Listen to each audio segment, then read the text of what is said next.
Se preparem, porque o negócio aqui vai ser pesado. Hoje vou expor os maiores absurdos ditos pelo ministro Barroso, aquele paladino que pensa que está enterrando o bolsonarismo. Esse cara apareceu no programa do Valdo Cruz na Globo News e, claro, soltou uma enxurrada de declarações vergonhosas. Separei 3 momentos repulsivos dessa entrevista e eu vou te contar. O sujeito não se contenta com os disparates que já disse no passado, não. Primeira merda que ele soltou. Barroso declarou que não quer mais ver bolsonaristas em qualquer corrida eleitoral. Ou seja, ele quer calar a voz de quem pensa diferente. Para frente, a gente essa semana entra na contagem regressiva de 1 ano para as eleições do ano que vem.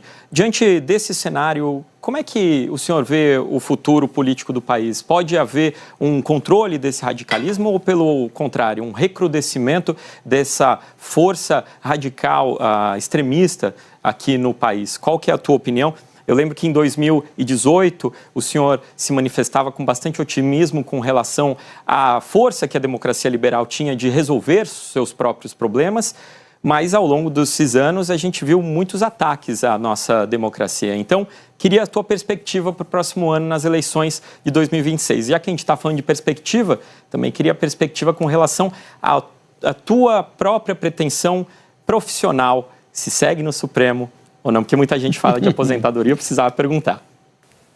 Olha, eu primeiro queria reiterar a minha fé na democracia lá de 2018. Eu confirmo o que eu achava e acho que a democracia brasileira passou num teste, Vitor, muito difícil. Mas são os mares revoltos que fazem os grandes navegantes, e eu acho que os grandes navegadores, eu acho que nós resistimos bem. A democracia brasileira deu uma prova de maturidade. Talvez tenha sido um dos poucos países do mundo em que um tribunal, com o apoio da imprensa, da sociedade civil e de boa parte da classe política, conseguiu evitar um golpe, conseguiu evitar o pior, conseguiu evitar a ascensão do populismo autoritário. O que não aconteceu na Hungria, prevaleceu na Turquia, em outros países, na Venezuela, na Nicarágua. Portanto, aqui nós conseguimos escrever uma história diferente, preservando a democracia. Eu tenho muito orgulho do que nós conseguimos fazer no Brasil para salvar as instituições. E, repito, o Supremo sozinho jamais teria sido capaz. Era preciso que as outras instituições estivessem. Eu vejo o futuro, Victor, de uma maneira muito construtiva, como sempre. E ao olhar as lideranças conservadoras que possivelmente vão disputar com o presidente Lula, que são o governador de São Paulo, os potenciais candidatos, o governador de Goiás, o governador do Paraná, que são os nomes que têm sido cogitados, são pessoas extremamente civilizadas, moderadas, de modo que eu acho que nós vamos superar um problema que aconteceu no mundo e havia acontecido no Brasil, que era a captura do pensamento conservador pelo extremismo. Foi isso que aconteceu em diversas partes do mundo. E acho que nós vamos voltar a uma certa normalidade de termos um pensamento conservador, porque a democracia tem lugar para liberal, tem lugar para progressista e tem lugar para conservador.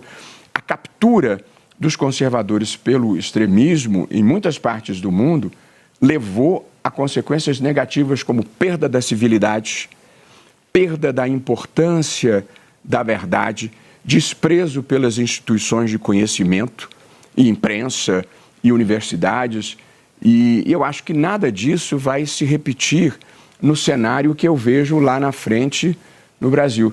De modo que eu acho que o extremismo vai ser, sobretudo após os julgamentos do Supremo concluídos, vai ser uma coisa residual que vai ficando à margem da história. Não acho que vai morrer, mas vai deixar de ter o protagonismo que teve em períodos recentes. O senhor diria que o momento mais crítico da sua gestão foi quando saiu ali as primeiras sanções dos Estados Unidos ao Supremo e ali ao senhor, né, e ao ministro Alexandre de Moraes, e como o senhor vê agora que deve ser a relação do Supremo em relação aos Estados Unidos? Como é que deve ser essa reação?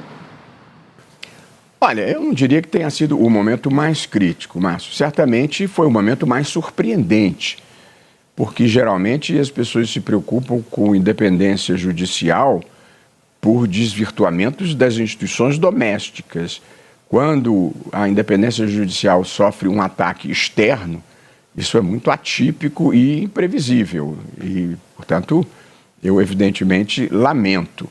Mas não diria que foi o momento mais crítico, apenas é desagradável, especialmente para o ministro Alexandre e para a esposa dele, que receberam a Magnitsky, que é uma coisa extremamente injusta para um juiz que estava cumprindo o seu papel. Claro que você pode discordar do papel, mas punir dessa forma eu acho que foi extremamente injusto, porque acho que prevaleceu nos Estados Unidos a narrativa dos perdedores, a narrativa de quem tentou o golpe e não conseguiu. E, portanto, eu acho que a diplomacia brasileira e os empresários brasileiros estão tentando desconstruir essa narrativa equivocada e desfazer essa injustiça que penalizou não só o Supremo, mas boa parte do empresariado brasileiro com todas essas tarifas. No meu caso especial e da minha família, a questão do visto, até não recebi uma comunicação oficial, mas foi problemática apenas porque eu tenho uma ligação acadêmica permanente com uma instituição americana e com a Harvard Kennedy School, e tenho ligações acadêmicas com outras instituições nos Estados Unidos, com Yale, onde eu estudei. Então, eu tinha um compromisso em Stanford agora em novembro, tinha um em Yale em setembro que eu não fui. Portanto, não é que não me faça diferença, faz, porque eu tenho ligações acadêmicas, tenho amigos queridos no país. Agora, eu fiquei chateado, me preocupo com a Magnitsky, que não é irrelevante, não trato nada com indiferença, mas não deixei de fazer nada do que tinha que fazer, inclusive sentar ao lado dos meus colegas no momento da proclamação para dizer: o presidente está aqui com vocês apoiando o tribunal. De modo que eu sou um jeito kantiano, na vida a gente deve cumprir bem o próprio dever. Os resultados você não tem controle, mas eu tenho uma fé racional muito profunda, Vitor. Eu só faço o que é certo e acredito que haja uma fagulha divina na verdade. Procuro sempre estar trabalhando com a verdade. E, portanto, eu faço o que é certo e não tenho medo de nada. Mas eu não falo isso por arrogância ou prepotência, mas é porque eu verdadeiramente acredito que o universo protege as pessoas que se movem por bons propósitos. Sobre as suas pretensões profissionais, ministro, o que esperar? Tem muito político aí interessado aí em vaga no Supremo, não dá para deixar de perguntar, né? Não, Vitor, eu já disse isso e vou dizer com toda a franqueza.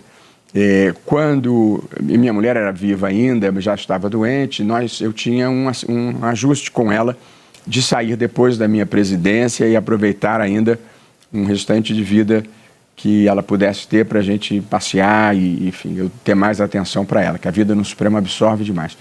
Essa motivação eu já não tenho.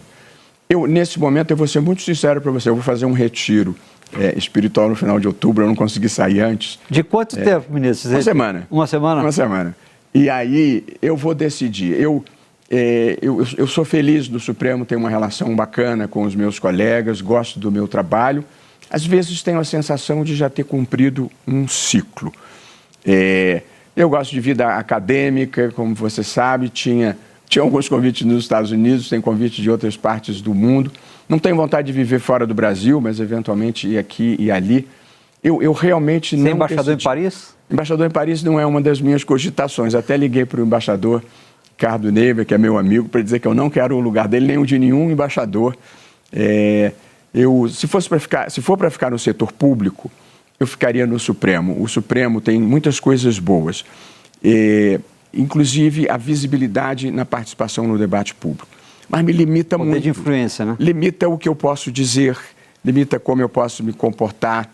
E tem um lado negativo, Valdo e Victor e Márcio, a exposição das pessoas de quem você gosta. Então, minha mulher sofria imensamente, porque as pessoas atacavam o Instagram dela, meus filhos, todo mundo acompanhou. Nenhum passou nenhum constrangimento, felizmente, mas assim, um nível de maldade na rede social, de uma maneira geral, os ataques, ter que andar na rua cheio de segurança. Essa é a parte, é o contraponto a uma participação com visibilidade no debate público. De modo que eu, às vezes, sinto muita vontade de ter mais liberdade de movimento, de pensamento. Então, eu estou pesando muito. Vai ser onde você retira? Hein? Vai ser onde você retira? Se eu disser vão me apunhalar, mas é fora. Para você, eu depois eu conto, mas não posso É fora falar. do Brasil? É fora do Brasil? Ah, tá. Onde a gente vai hoje em dia, você está sujeito à maldade. Eu mesmo fui cercado por 300 pessoas num estado da federação. Lindo, aliás, o estado. Tive que sair de carro blindado. É uma coisa que me chocou muito no Brasil e que nós precisamos resgatar, além da civilidade, é a volta da religiosidade verdadeira, espiritualizada. Porque um dos policiais judiciais do Supremo me contou que durante a invasão do 8 de janeiro as pessoas quebravam, tacavam fogo, xingavam e depois ajoelhavam no chão e rezavam. Na casa que eu estava, num estado da federação, que eu gosto muito, por isso não vou falar o nome, as pessoas cercaram, subiram no muro e xingavam mais palavrões do que eu conhecia e depois rezavam a Ave Maria e o Pai Nosso. Ou seja, uma mistura da religiosidade com violência, com grosseria, que assim, a espiritualidade, ela traz paz interior, sabedoria, respeito pelo outro.